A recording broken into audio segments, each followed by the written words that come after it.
उकळलेले पालकाची puree, boiled spaghetti, कांदा, cream आहे, चीज आहे, हे गार्लिक आहे, हे ऑलिव्ह ऑइल, हे बटर, हे कोथिंबीर आहे, ओके, ही रेड चिली फ्लेक्स आहेत आणि हे थोडं मीठ आहे. आपण याच्या कृतीकडे जाऊयात. स्पिनच स्पॅगेटीच्या त्याला किती वेळ लागतो? 10 मिनिट, 10 ते 12 मिनिट. हो. काय करायचं पहिल्यांदा? पहिले आपण गॅस लावून घ्यायचं आहे. हो, गॅस लावून घेतला आपण ऑलरेडी. हो. आणि थोडं पॅन गरम झालं की त्यामध्ये ऑलिव्ह ऑइल टाकायचं.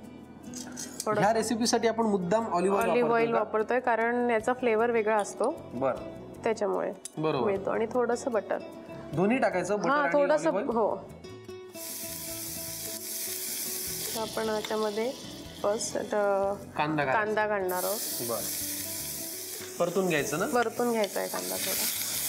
हे परतून घेता घेता जरा मला सांगा, तुम्ही आम्हाला तुमच्या फॅमिली विषयी सांगितलं, ही आवड कशी डेव्हलप झाली हे सांगितलं. आता जर आपण तुमच्या कामाविषयी जाणून घेऊया. हो. तुम्ही म्हणालात की तुम्ही एका ट्रॅव्हल कंपनीमध्ये आहात. हा, मी फ्रीलान्सरचं काम करते. म्हणजे लसूण घालायचं? हो, लसूण घालायचं आहे, थोडा जास्त घालायचं आहे कारण याला टेस्ट येईल मग. बरं. हा, तर तुम्ही फ्रीलान्सर म्हणून काम करता. पण मग अशा वेळेला आमच्या ट्रॅव्हल कंपनीकडनं तुम्ही गावाला जा, तुम्ही हे पॅकेज घ्या, तुम्ही हे जाऊन बघा, फार आमची चांगली सोय, असं सगळं कन्व्हिन्स करायला लागत असेल? हो, मेहनतीचंच काम आहे ते पण. कारण प्रत्येकाचं वेगळे विचार असतात आणि प्रत्येक जण आपल्या हिशोबाने विचारत असतं की हे आहे का, ते आहे का. बरोबर. आणि प्रत्येकाला त्याच्या हिशोबाने कन्व्हिन्स करावं हँडल करायला लागतं, त्याच्या लेवल पर्यंत जाऊन त्यांना समजावून वगैरे. पालक प्युरी, ही पालकाची प्युरी आपण टाकली, आता ऍड केली. याला थोडंसं फ्राय करायचंय जोपर्यंत ते तेल सेपरेट होत नाही. बरं, ठीक.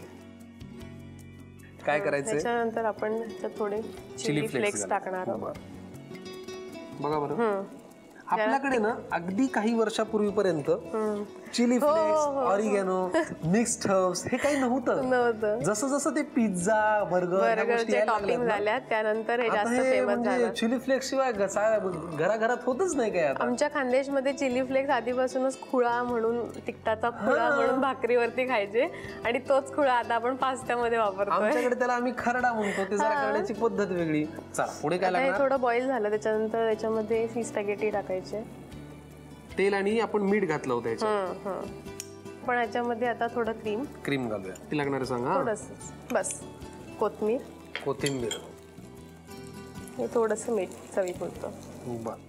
कारण बटरमध्ये ऑलरेडी मीठ असतं त्याच्यामुळे थोडंसंच आपण यूज करणार आहे. बस पुरे.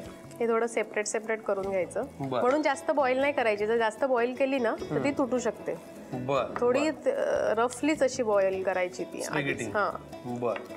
पुढे झालंय. आता आपण त्याच्यावर थोडं चीज टाकू.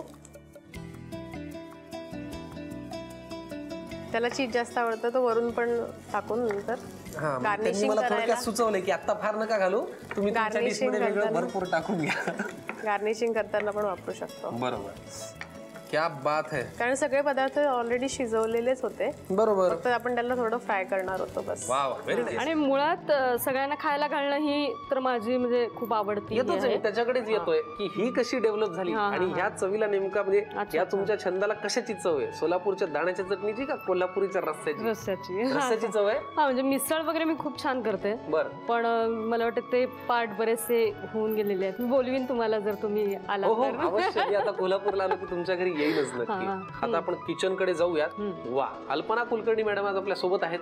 लेक्चरर आहेत त्या. बघूयात मग आज आपल्याला त्या कुठल्या रेसिपी शिकवत आहेत. चला, अल्पना जी आपल्या सोबत आहेत आणि आता आपल्याला पहिला पदार्थ करायचा आहे. काय याचं नाव आहे? रावण पिठले. रावण पिठले. बर. काय स्पेशल म्हणजे रावण कसं काय? ऍक्च्युली ह्याच्यामध्ये आपण तिखटाचा वापर म्हणजे कोल्हापुरी तिखटाचा वापर जास्त करतोय. आणि रावण हा थोडस रागीट असं प्रतीक, उग्र अग्रेसिव्ह असा, तर त्यामुळं याला रावण पिठलं म्हणतोय. पण थंडीमध्ये स्पेशली जर आपण बघितलं तर ह्याच्यामध्ये आपण जे हरभऱ्याचं किंवा बेसन पीठ वापरतो तर त्याच्यामध्ये हाय प्रोटीन असतात. आणि दुसरं म्हणजे फायबरही असतात. आणि थंडीच्या दिवसात जनरली स्निग्ध पदार्थ जास्त खावेत असं म्हटलं जातं. त्याच्यामध्ये आपण इक्वल अमाऊंट मध्ये सगळं वापरतोय.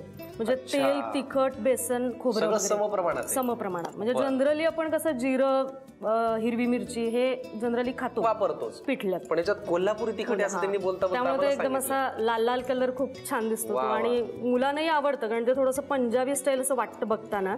तर त्याच्यामध्ये तुम्ही जर सोयाबीन चिंक्स वगैरे करून टाकले बॉईल करून तर ते असं व्हेज बुना टाईप वगैरे लुक येतो त्याचा. Very good. चला आपण साहित्य पाहूयात आणि कृतीकडे जाऊयात. सांगा. बेसन, ओलं खोबरं, कोथिंबीर, तिखट, लसूण, कढीपत्ता, मोहरी, मीठ. रावण पीठ. चला लगेच कृती करूयात आपण. चालेल. काय करायचंय? एक बाउल घ्यायला लागेल आपल्याला. त्याच्यात हा त्याच्यामध्ये मोहरी आणि लसूण सोडून सगळं मिक्स करायचं. कढीपत्ता, मोहरी आणि लसूण सोडून. बरं, मी तुम्हाला मदत करतो. पहिल्यांदा आपण बेसन घालूया. चालेल. किती लागणार? सगळं घेऊया. म्हणजे 1 वाटीच आपण प्रमाण दाखवतो. बरं, त्याप्रमाणे तुम्ही सगळं घेतलेलं आहे. आता खोबऱ्याचं किस. खोबरं पण तेवढंच. पुढे तिखटही 1 वाटीच घेतो. सगळं कोल्हापुरी तिखट बरं का, त्याच्याशिवाय त्याला रावणाचं स्वरूप प्राप्त होणार नाही. बरोबर. वा वा. पुढे कोथिंबीर पण. बर, पुढे आता याच्यामध्ये मीठ पण टाकून घेऊ आपण. मीठ एवढं नाही. मिठाचं प्रमाण सगळं 1 वाटी घेतलं तर मीठही 1 वाटी घ्यावं. चवीपुरतं. पुढे आता आपल्याला याच्यामध्ये 2 वाट्या पाणी घालायचं. बरोबर तेवढेच बाउल घेऊ, म्हणजे ज्या आकारात आपण घेतलं होतं. तुम्ही फिजिक्सच्या लेक्चर आहात ना, त्याच्यामुळे प्रमाणावरती फार भर आहे मॅडम. मेजरमेंट हा फार परफेक्ट लागतो. बरोबर. मला ना थोडीशी तुम्ही आलात तेव्हा भीती वाटली होती, कारण माझं BSc फिजिक्स झालेलं असल्यामुळे. अच्छा. बघा, जास्त नाही होणार ना? नाही. हा जस्ट आता मिक्स करून घ्यायचंय. रावण पिठलं काय भाकरी भात कशाही इव्हन हे सहज नुसतं जरी आपण वड्या पाडून जरी खाल्ल्या ना तरी पण छान लागतं. बेसनाच्या वड्यासारखं. बरोबर. चला, मिक्स झालेला आहे. आता 1 वाटी तेवढाच बाउल घेऊन तेल घ्यायचंय. 1 वाटी तेल. आता ह्याच्यात घालूया. हा, थोडं मोठं करूया ना. हो, करा. त्याच्यामध्ये आता मोहरी टाकूया. आता त्याच्यामध्ये आपल्याला कढीपत्ता टाकायचा. कढीपत्ता. पुढे त्यानंतर आता लसूण टाकायचं. जरा तडतडू दे. बर. हा, किती लागणार आहे? पूर्ण लसूण सुद्धा आपल्याला तेवढाच घ्यायचं. माझं तर आत्ताच तोंडाला पाणी यायला लागलंय. गरम भाकरी वगैरे केलेली आहे ना? हो. म्हणजे कसं फक्त पिठलं नको. बरोबर. एक तर गरम भाताबरोबर पण छान लागतं, किंवा तांदळाची भाकरी, ज्वारीची भाकरी. नाही, ज्वारीची किंवा बाजरीची. आता ह्याच्यामध्ये आपण बॅटर घालूया. बर.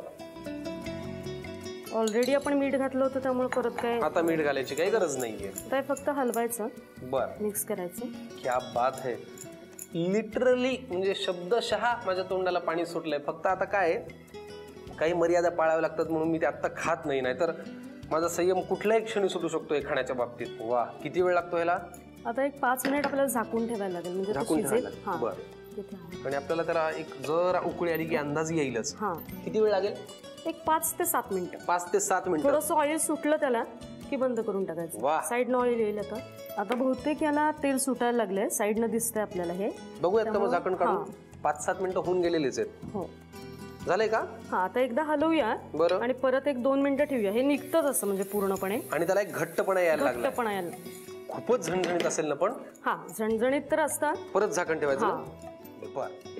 आता तेल सुटायला लागलेलं आहे, घट्टपणा यायला लागलेला आहे, पिठलं तयार झालेलं आहे. त्याचं नाव आहे रावण पिठलं. तुम्हाला खमंग तिखट असं छान आवडत असेल तर पटकन लिहून घ्यायसाठी लागणारं साहित्य आणि कृती. रावण पिठल्यासाठी लागणारं साहित्य: बेसन, ओलं खोबरं, कोथिंबीर, तिखट, लसूण, कढीपत्ता, मोहरी आणि मीठ. कृती: प्रथम एका बाउलमध्ये बेसन, ओलं खोबरं, तिखट, कोथिंबीर, मीठ आणि 2 वाटी पाणी घालून मिश्रण एकजीव करून घ्यावं. फ्राईंग पॅन मध्ये तेल गरम करून त्यामध्ये मोहरी, कढीपत्ता आणि लसणाची फोडणी करून नंतर त्यामध्ये बेसन आणि खोबऱ्याचं एकत्रित मिश्रण घालून सर्व एकत्र करून घ्यावं. नंतर पॅनवर झाकण ठेवून रावण पिठलं शिजवून घ्यावं आणि सर्व्ह करावं. आपण पहिली रेसिपी करतोय मुर्ग लजीज सीख. आता वळूया आपल्या पुढच्या रेसिपीकडे. आता आपण करणार आहोत सांबार वडी टोस्टाडा.